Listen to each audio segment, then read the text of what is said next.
diambil dari buku ke-15 Sosiologi. Oke, langsung saja. Pada bab yang pertama, kita akan membahas tentang historisitas individu. Di sini dikemukakan pendapat bahwa kita harus mengembalikan individu sebagai kekuatan penting dalam sejarah. Yang dimaksud dengan ini bukan kembali ke sejarah pria hebat atau sejarah wanita hebat dalam hal itu. Yang pasti struktur sosial dapat dan terkadang memberi individu tertentu kekuatan yang luar biasa untuk membentuk masa depan. Tapi pertanyaan penjelas penting dalam kasus-kasus seperti itu bukanlah kualitas atau tindakan individu-individu itu, semenarik apapun ini. Sebaliknya, itu adalah kondisi di mana struktur sosial seperti itu muncul dan menjadi stabil. Dalam pengertian ini, sejarah orang hebat hanyalah sebuah cabang dari sejarah struktur sosial secara umum yang didefinisikan secara empiris. Namun tentu saja individu-individu yang mengalami berbagai hasil peralihan yang membentuk karir mengambil tindakan untuk sementara karir mereka masih dalam proses.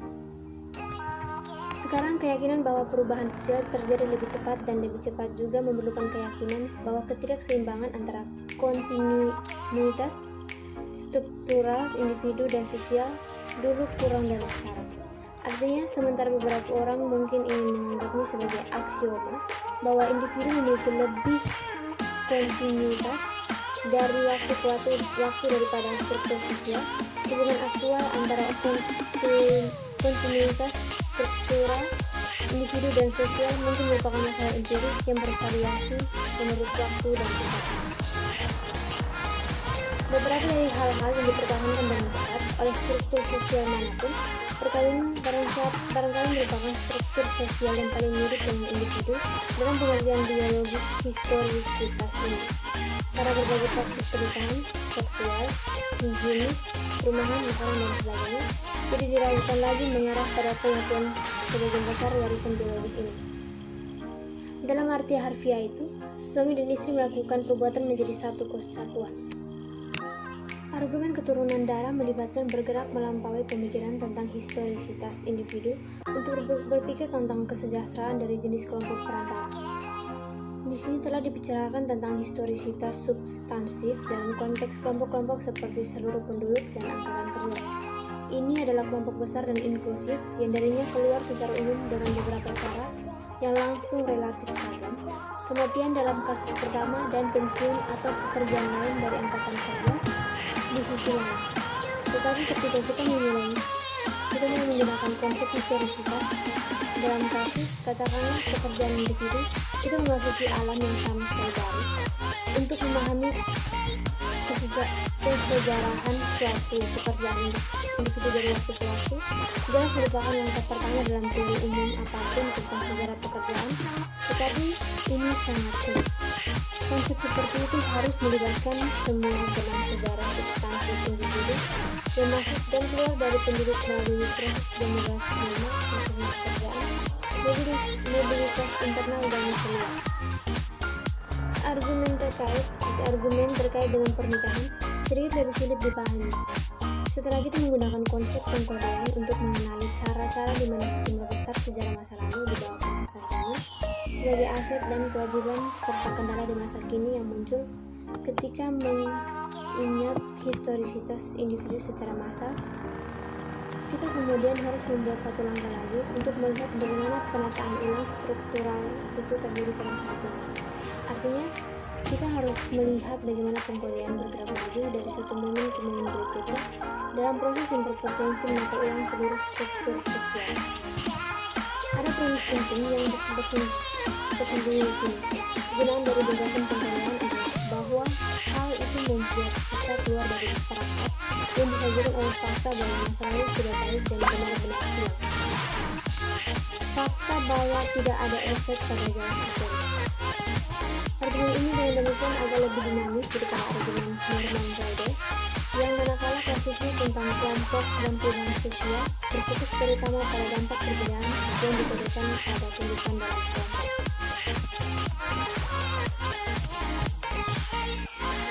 konsekuensi struktural yang dibayangkan oleh Rider pada prinsipnya stabil atau dinamis secara statis, misalnya konflik statis antar generasi atau artikulasi sederhana perubahan sosial melalui pergantian pokok. Masuk pada bab yang kedua, yaitu sifat manusia dalam berpikir prosesual. Dari ketiga jalur pengembangan potensi yang disebutkan pada penutup bab sebelumnya, yang paling tidak mudah dikejar adalah persoalan sejarah individu sendiri. Pada bab ini mencatat sejumlah kekuatan yang mendukung pemeliharaan kontinuitas di sepanjang garis keturunan individu berkaitan dengan objek fisik atau biologis, memori, dan penyimpanan catatan yang disengaja. Dan tampaknya cukup jelas bahwa kekuatan-kekuatan ini penting untuk memahami kesinambungan aktual dari waktu ke waktu hal kelompok sosial seperti pekerjaan atau kelas sosial atau kelompok etnis. Dalam perjalanan kehidupan akademis, seorang ilmuwan sosial yang bekerja pasti akan melawan banyak konsep tentang sifat manusia.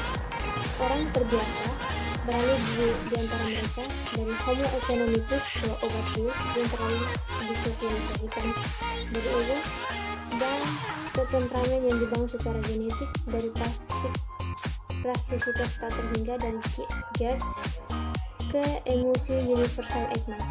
Tidaklah mungkin untuk memahami kolega disiplin lain tanpa melakukan perubahan seperti itu. Bahkan pertumbuhan sosial sering membutuhkan penyesuaian terus-menerus terhadap konsep kodrat manusia apapun yang digunakan selama percakapan. Namun dalam pekerjaan ini sendiri belum menggunakan konsep alamiah manusia setidaknya dengan nama itu selama 35 tahun. Ketika pertama kali memulai studi sosiologi, dipercayakan pada sifat manusia. Kedua istilah sifat manusia, kepercayaan menyesatkan nominalis yang atau lebih ekstrem lagi itu bisa menjadi performatif berniat untuk membuat kita memperlakukan sebagai realitas hal-hal yang terkait dengan konsep kodrat manusia tertentu mengikuti diktum terkenal W.I. Thomas bahwa jika manusia mendefinisikan situasi sebagai nyata, mereka nyata dalam diri mereka sendiri. Konsekuensi ini memang salah satu kemungkinan kritik terhadap Homo economicus. Homo economicus mungkin tampak seperti realitas kodrat manusia hanya karena Homo economicus adalah pemahaman tentang kodrat manusia yang diajarkan sebagai kebenaran ilmiah di puluhan ribu ruang kelas kepada jutaan siswa setiap hari. Dimensi sifat manusia. Sebagai pemikir dalam tradisi pragmatis, di sini mengambil anggapan bahwa kodrat manusia sebagai kumpulan asumsi tentang kemanusiaan yang kita gunakan dalam praktik untuk menemukan berbagai pertanyaan kita tentang kondisi manusia.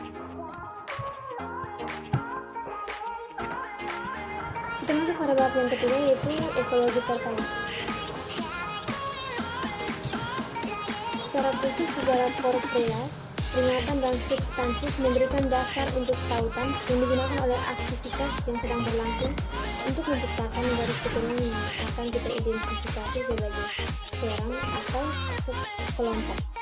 Tapi di sisi lain, karena semuanya berubah, semuanya bergantung, saat ini adalah semua yang ada, dan semua efek masa lalu harus bekerja melalui pengkorean yang dikombinasikan dengan tindakan saat ke saat. Setelah melestarikan aplikasi tersebut di seluruh rangkaian sebelas kontinen hingga yang ada sekarang. Ekologi juga sering dipahami sebagai salah satu dari beberapa cara untuk mendamaikan kisah kehidupan sosial yang tampaknya berbeda yang ditimbulkan oleh kedua ontologi tradisional, individualisme dan kemunculan sosial. Jadi kita juga bisa memotivasi dengan bab ini dengan cara itu. Perdebatan yang sudah berlangsung di antara individualis melawan akun emergentis dari sistem sosial. Bagi kaum emergentis, sistem sosial merupakan tingkat independen yang struktur sosialnya sepenuhnya memaksa fenomena individu di bawahnya. Di antara jumlah yang sangat berlawanan ini, telah lama ada sejumlah pandangan menarik. Jadi cara lain untuk menyatakan tugas dalam bab ini yaitu memperluas apa yang mungkin paling terkenal dari konsep perangan tersebut, yaitu gagasan ekologi. Argumen ekologis akrab dalam sosiologi. Sekian presentasi dari saya. Terima kasih dan sampai jumpa.